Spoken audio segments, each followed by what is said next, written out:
Someone came up and asked, how can we blow up the planet Jupiter? I gotta say, the question smelled like disaster. You might say to yourself, Jupiter is just a giant ball of gas. We just need to light a match there and the whole planet will go up in smoke.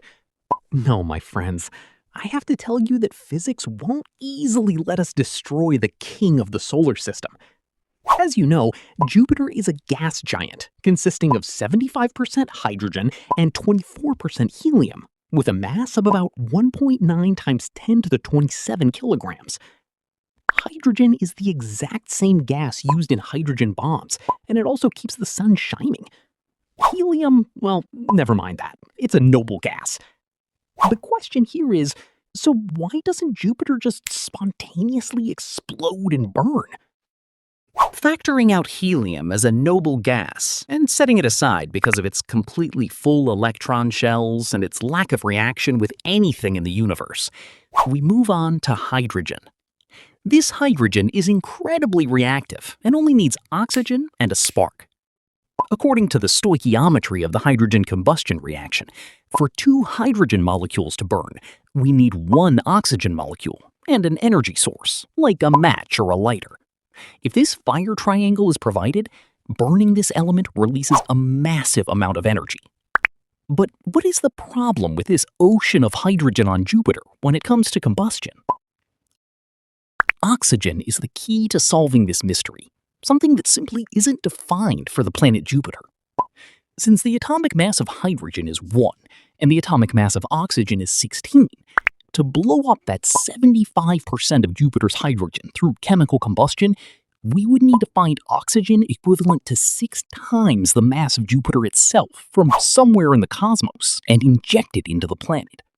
Now, where is this place? Nowhere!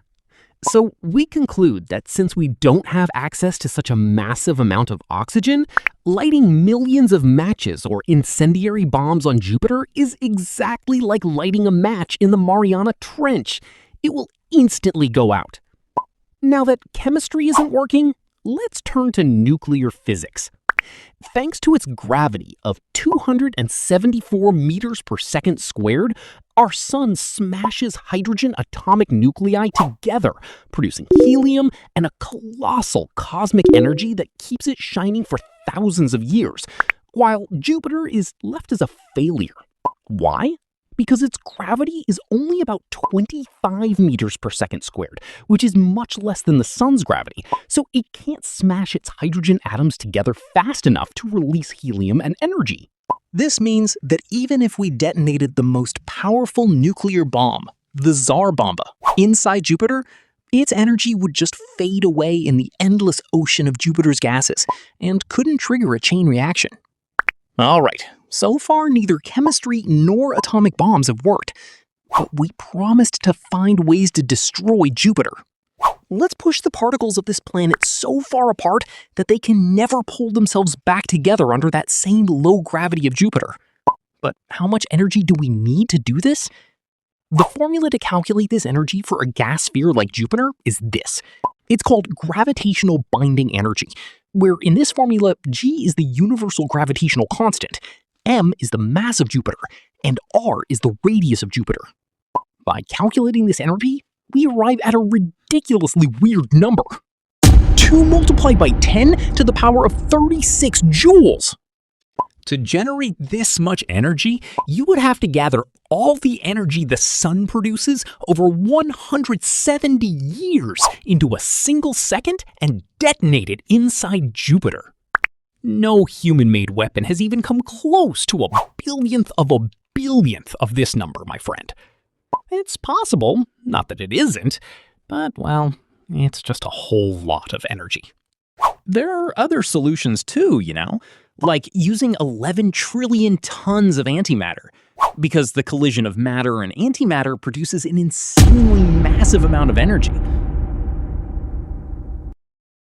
Though to produce this much antimatter, we have to assume we are a Type 2 civilization, sending this amount of antimatter into the heart of Jupiter to blow it apart.